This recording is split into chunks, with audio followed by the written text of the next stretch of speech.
Hello, and welcome back to the Emergency Traffic Podcast, where we explore tragic line of duty deaths of firefighters and paramedics so we can learn from these ultimate sacrifices. These podcasts are a brief synopsis of events that we've obtained from official reports and published stories. We wanted to provide an easy and convenient method for today's firefighters to quickly learn lessons of past line of duty deaths and possibly prevent them from happening again. You can follow us on Twitter at podcasttraffic.twitter.com or email us with your thoughts and comments at emergencytrafficpodcast@gmail.com. I'm your host, Paul Prevost, a retired deputy fire chief in Western Canada with over 36 years as a first responder, both as a medic and a firefighter on part-time and full-time departments. This week's episode is brought back to the 8-year anniversary yesterday of a tragic double line of duty death in Ohio that occurred on January 26, 2014, where a 42-year-old male career firefighter and 31-year-old male career firefighter died in a two-story attached garage apartment fire. First, a little bit about the department. The department's a career department that consists of 540 uniformed and civilian members. In 2013, the Fire and Rescue Department responded to 53,000 total incidents, of which 47,000 were EMS incidents, so lots of EMS calls in this department, as is typical. They run a 24-hour tour duty with 48 hours off. They have minimum staffing is 18 fire stations of 103 firefighters. The department serves a population of more than 284,000 people over a geographic area of approximately 84 square miles. They operate 17 engines, 2 heavy rescues, 3 ladder trucks, an advanced life support ambulances, and 5 advanced life support ambulances and 10 basic life support ambulances. They also have a hazmat team, confined space trench rescue team, water rescue team, high ankle rope rescue, and a fireboat. In the state of Ohio, where this occurred, there's 3 certification levels for firefighters. There's volunteer, which is 36 hours of training. Firefighter 1 requires 20 hours of training, and Firefighter 2 requires a minimum of 240 hours of training. And this is required for all full-time or career firefighters to have level 2. The structure that this occurred in was built in 1877 as a mixed occupancy. It consisted of a market and apartments and a garage, all within the same building. The structure was primarily a Type 3 construction, built on a concrete slab, although the 2-story apartment was an attachment, which had a 2-door garage with apartments on both floors. They actually had added apartments later on that were just stick-built, stud and plywood Type 5 construction at the rear and on the second floor over this garage that was added later. Some of this was not permitted by the city. It was found out during the investigation. Access to the second floor apartment was by a wooden deck external stairway on the delta side. You couldn't see this delta side from the front. There was a bit of building in front of it, which was the market, and there was a stairway that you went up in the back in the alley up on delta into the second floor. The part of the apartment where the fire was actually had a different address from the market, where the response was dispatched to. The victims in this case, Firefighter 1 had been a career firefighter with more than 10 years of experience and had been employed by this department only for a year. He had Firefighter 1, Firefighter 2, Fire Inspector, Fire Investigator, Fire Instructor, and Fire Officer training. The second firefighter that was tragically killed was Firefighter 2. He'd been a career firefighter with the department for more than 16 years, had Firefighter 1, Firefighter 2, and Fire Inspector.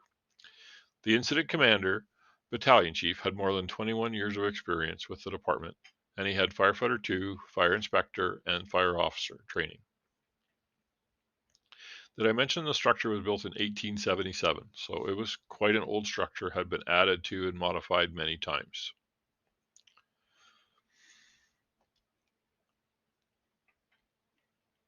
The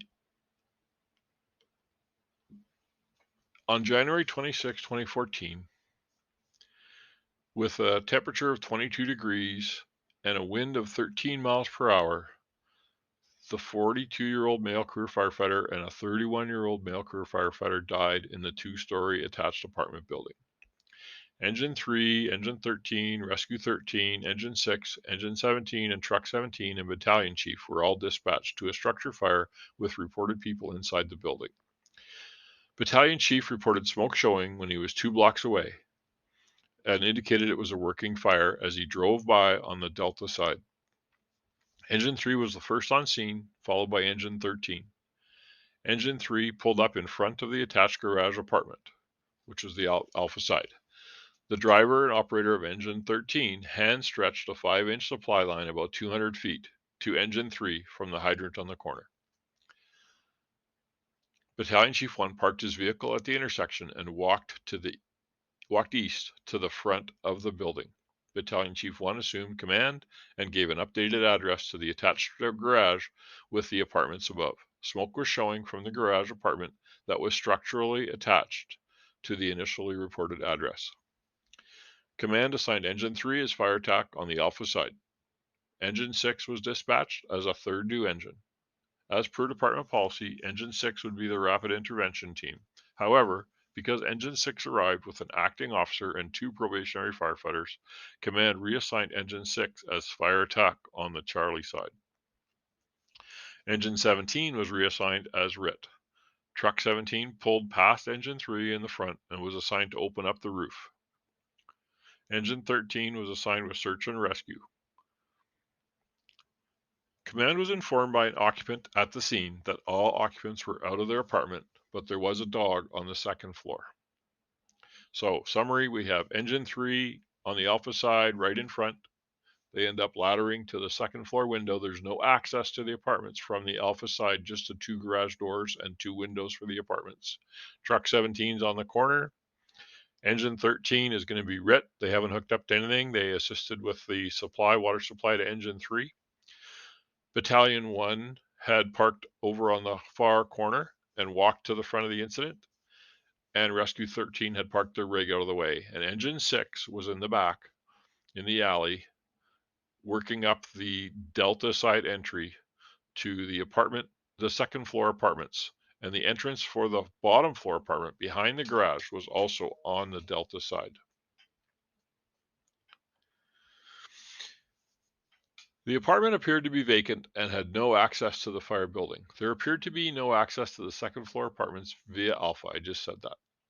Engine 3 placed a ground ladder to a second floor window above the garage. Engine 3 took the window out and light gray smoke vented from the window. The officer from Engine 13 tried to open the right garage door, but it was locked. He tried the garage door on the left and it opened. Rescue 13 pulled an 1 3/4 hand line from Engine 3 and took a position in front of the open garage door. The officer on Engine 13 directed them to keep fire out of the garage. The officer and firefighter from Engine 6 pulled an 1 3/4 hose line from Engine 6, this is in the back, and went to the second floor man door on the Delta side to check for extension. Engine 17 split into 2 teams and went to the diagonal corners, Alpha Bravo, Charlie Delta, to do their 360 size up and observe any change in conditions. The RIT officer maintains constant communication with command regarding RIT operation. Truck 17 had positioned the tower ladder to get on the roof, and Engine 3 pulled another 1 3/4 hand line and stretched it up the ground ladder. At approximately 14:58 hours, the officer and 2 firefighters from Engine 3 made entry through the second floor window on the Alpha side with the uncharged hose line. Engine 13 officer stretched the 1 3/4 hose line that Rescue 13 had been operating up the ladder to use as a backup hose line on the window. That was the one that was at the garage. The acting officer and firefighter from Engine 6 in the rear had made entry on the second floor apartment. Once inside the doorway, Engine 6 turned to the right along the Delta wall, just as the 2 firefighters from Engine 3 actually went by them that had entered from the front window. Engine 6 crew went along the Delta wall about 8 to 10 feet. They said they didn't feel too much heat, but visibility was 0. Engine 6, the acting officer, held on to the firefighters' SCBA straps to keep from losing contact because they were probationary firefighters. At approximately 15:01 hours, so 6-7 minutes into the arrival, Engine 3 officer called their hose line to be charged. They'd gone in the window with an uncharged hose line. Engine 3 officer moved towards his crew on the nozzle and noticed a sliver of light coming from a doorway on his right. Approximately 30 seconds later, Engine 6 acting officer called for water. Engine 6 firefighter opened the nozzle and penciled the ceiling and the Charlie side wall. Engine 6 crew felt extreme heat and encountered heavy black smoke at about the same time. Engine 3 officer noticed fire rolling over his head. The Engine 3 firefighter, which was firefighter number 1, or fatality, opened the nozzle and directed the stream towards the ceiling. They experienced extreme heat and heavy black smoke that came down on them. Engine 3 officer told his crew, "I got a door." At 15:02 hours, Engine 3 backups man, firefighter number 2, portable radio keyed up, but there was no transmission. At 15:02 hours, command ordered Engine 19 to supply Engine 6 with water. Engine 17 reported that they completed their size up and RIT was ready, with the egress on the second floor via side Alpha, the windows, and side Delta. Command again requested Truck 17 to get the roof ventilated. The battalion chief noticed Engine 6 was out of water and had not established a permanent water supply. Battalion Chief 3 was in the rear. Battalion Chief 3 also reported to command that Side Charlie was fully involved now. Engine 3 was on the second floor by the side Delta man door when heavy black smoke came pouring out of the apartment. Smoke conditions changed so quickly that Truck 17 couldn't see to get on the roof, even though they were in the air. Battalion Chief 3 informed command that Engine 6 needed to be pulled out of the apartment. Battalion Chief 3 advised command that another hose line was being pulled off Engine 6. At 15:03 hours, Firefighter 1, Engine 3 transmitted a mayday, and then 10 seconds later, the Engine 3 officer called another mayday. Engine 3 officer then came out of the second floor doorway by Engine 6. Command transmitted an order to evacuate the structure. Engine 13 officer was at the side Alpha window on the ground ladder with the backup hose line and heard a small explosion. He tried to look through the window to call out to the Engine 3 crew, but the extreme heat forced him off the ladder. He noticed that a black substance had splattered all over his facepiece. At 15:04 hours, Engine 13 officer transmitted to the Engine 3 crew to evacuate the structure. The Engine 3 officer, who had just escaped the flashed over second floor apartment into a small exterior deck, removed his facepiece and transmitted another mayday. He grabbed Engine 3's hose line that was near the apartment door and proceeded to pull and tug on it, hoping to guide the two Engine 3 firefighters towards the door. Less than a minute later, Firefighter 1 transmitted another mayday. The safety officer, the officer from Engine 19, had seen the Engine 3 officer exit the structure and went to assist. The safety officer and a firefighter from Engine 17 then attempted to re-enter the man door on the Delta side, but extreme heat kept driving them out of the apartment. The safety officer had crawled in about 5 feet towards the Charlie Delta corner before being driven back. His turnout gear was observed later to have turned reddish-orange from the extreme heat exposure. Command and dispatch tried to remain radio contact with firefighters, but they received no further response. Engine 6 eventually put a 2.5-inch hose line into operation after they established a water supply from Engine 19. They're in the alley. And they put a 2.5-inch hose line into operation, and Rescue 19 and Squad 7 arrived on scene. The truck informed command they could not make the roof due to smoke. Command then announced that the fireground strategy was being switched to defensive. At approximately 15:17 hours, Engine 7 notified command they'd found a downed firefighter number 1. They exited the side Delta man door, carrying the firefighter down the stairs to an ambulance. Engine 7 and Engine 17 re-entered the second floor to continue searching for Firefighter 2. At approximately 15:21 hours, about 45 minutes after the initial call, both Engine 7 and RIT 17 exited the structure to change air, and Incident Commander reassigned Engine 19 as RIT. Several minutes later, Squad 7 reported a ceiling collapse at the Charlie Delta corner on the second floor. Firefighter 1 was transported to the hospital, re-entered the structure through the Alpha side window to continue the search. At approximately 15:27 hours, the second firefighter was found near the center of the room towards the rear. Firefighter 2 was brought out the same as Firefighter 1 and transported to the hospital by ambulance. Both firefighters received advanced life support but died from their injuries. And at approximately 15:28 hours, a PAR report was completed for all the firefighters. According to the fire marshal, the fire was intentionally set in the rear of the garage storage area along the wall common to the garage and the rear apartment, so essentially in the center of the structure on the first floor. Indicators of significant fire behavior were present. There was smoke on side Charlie upon arrival, heat and heavy black smoke on the second floor, and heavy fire on side Charlie, both first and second floors. The fire was not under control till approximately 31 minutes after arrival. Contributing factor, of course, was the arson. We have a set fire, unknown how long it had been burning and in what it was in. The other factors contributed to the fatalities, according to the NIOSH report, was resource deployment, risk assessment and scene size up, fireground tactics, inadequate water supply, they're probably referring to the engine 6 in the alley, crew staffing, quite a few three-man engines and probationary firefighters, no full-time safety officer available, and of course, no sprinklers in the building. Both firefighters were cause of death was carbon monoxide, smoke, and burns. The recommendations. Now that's the trick of these LODD reports, is what the recommendations say. And unfortunately, a lot of them become the same or similar over the years. I've read lots of these reports, and that's why I do this podcast. Fire departments should ensure that the incident commander conducts an initial 360 size up and risk assessment of the incident scene to determine if interior firefighting operations are warranted.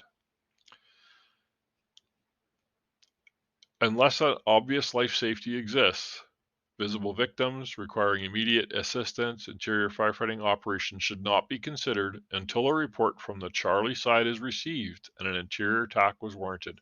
They didn't have a report from the back of the fire. They didn't know what was going to be happening back there. Over the past few years, firefighters have adopted the acronym that details steps to take when confronted with a fire. Slicers, or SLICE RS. Size up all scenes, locate the fire, identify and control the flow path if possible, and this becomes key in this investigation later. Cool the heated space from a safe location, extinguish the fire, and rescue and salvage, which are actions of opportunity that may occur at any time. The fire was assumed to be on the second floor due to smoke coming out the Delta door, which happens for the second floor. The initial arriving engine company and battalion chief and command proceeded to the Alpha side. The battalion chief drove past side Charlie and side Delta when he arrived on scene. Engine 6 backed into the parking lot on the Charlie side, but did not report any fire showing from side Charlie or Delta. It was clear early on that no one was in the burning structure, allowing more time to complete the size up before initiating interior firefighting activities. No occupants were found in the structure. There was a dog that was later recovered.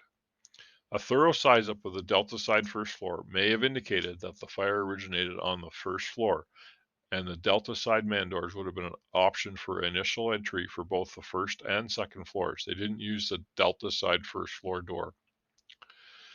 Recommendation number 2, fire departments should integrate current fire behavior research developed by the National Institute for Standards and Technology and Underwriter Laboratories into operational procedures by develop standard operating procedures, conducting live fire training, and revising fireground tactics. They didn't complete the size up.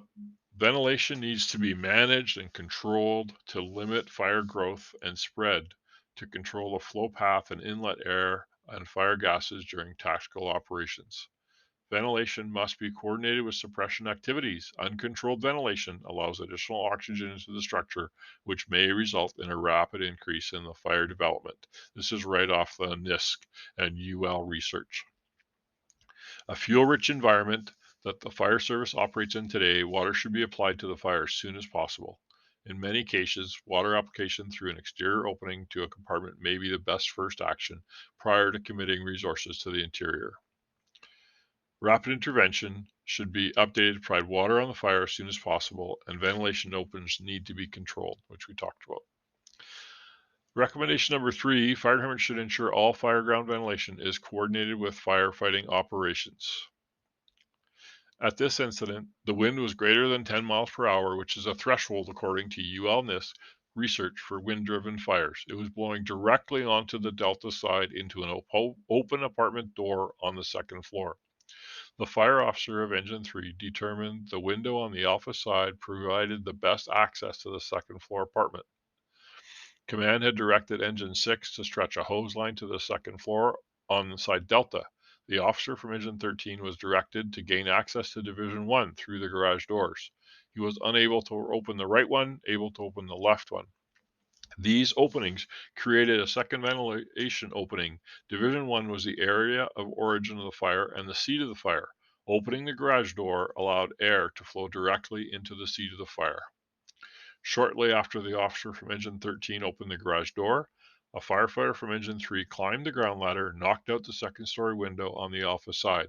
This created a third ventilation opening. The two firefighters positioned at the Charlie Delta corner of the structure noticed heavy brown smoke and fire showing from the wooden addition.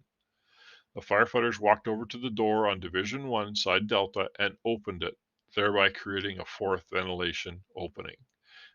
Basically, this is a furnace. You have a fire in the bottom floor. You open the inlet on the front where the wind is coming from. You open the exit on the Delta side and on the second floor for fire just to run right through it. The building became heavily involved shortly after the apartment door on Division 1 was opened on the bottom floor. 14 minutes had elapsed between the time of dispatch and the officer from Engine 6 reporting water on the fire. Command should conduct a thorough and complete size-up of all fires. The location of the fire has been identified and communicated to all firefighters on scene. This is an important step. Recommendation number 4, fire department should ensure the incident commander establish a stationary command post for effective scene management, which includes the use of a tactical worksheet, efficient firegrounds communication, and a personnel accountability system. This is a big thing, and it's tough to stay in the truck or with the truck and not to be there with the guys, but you have to do it. Your responsibility is those people that are in that building, and the best way to communicate, the only tool Incident Command has is the radio. Where can they hear the radio best? At the command vehicle. At this incident, the incident commander arrived on the scene, parked his vehicle, walked to the front of the fire building. He managed the incident from the front of the building with a portable radio. Without the benefit of a tactical worksheet and personnel accountability system, task saturation may become an issue for incident commanders, especially once a mayday is communicated. Fire department should provide chief officers with a staff assistant or aide to support command safety.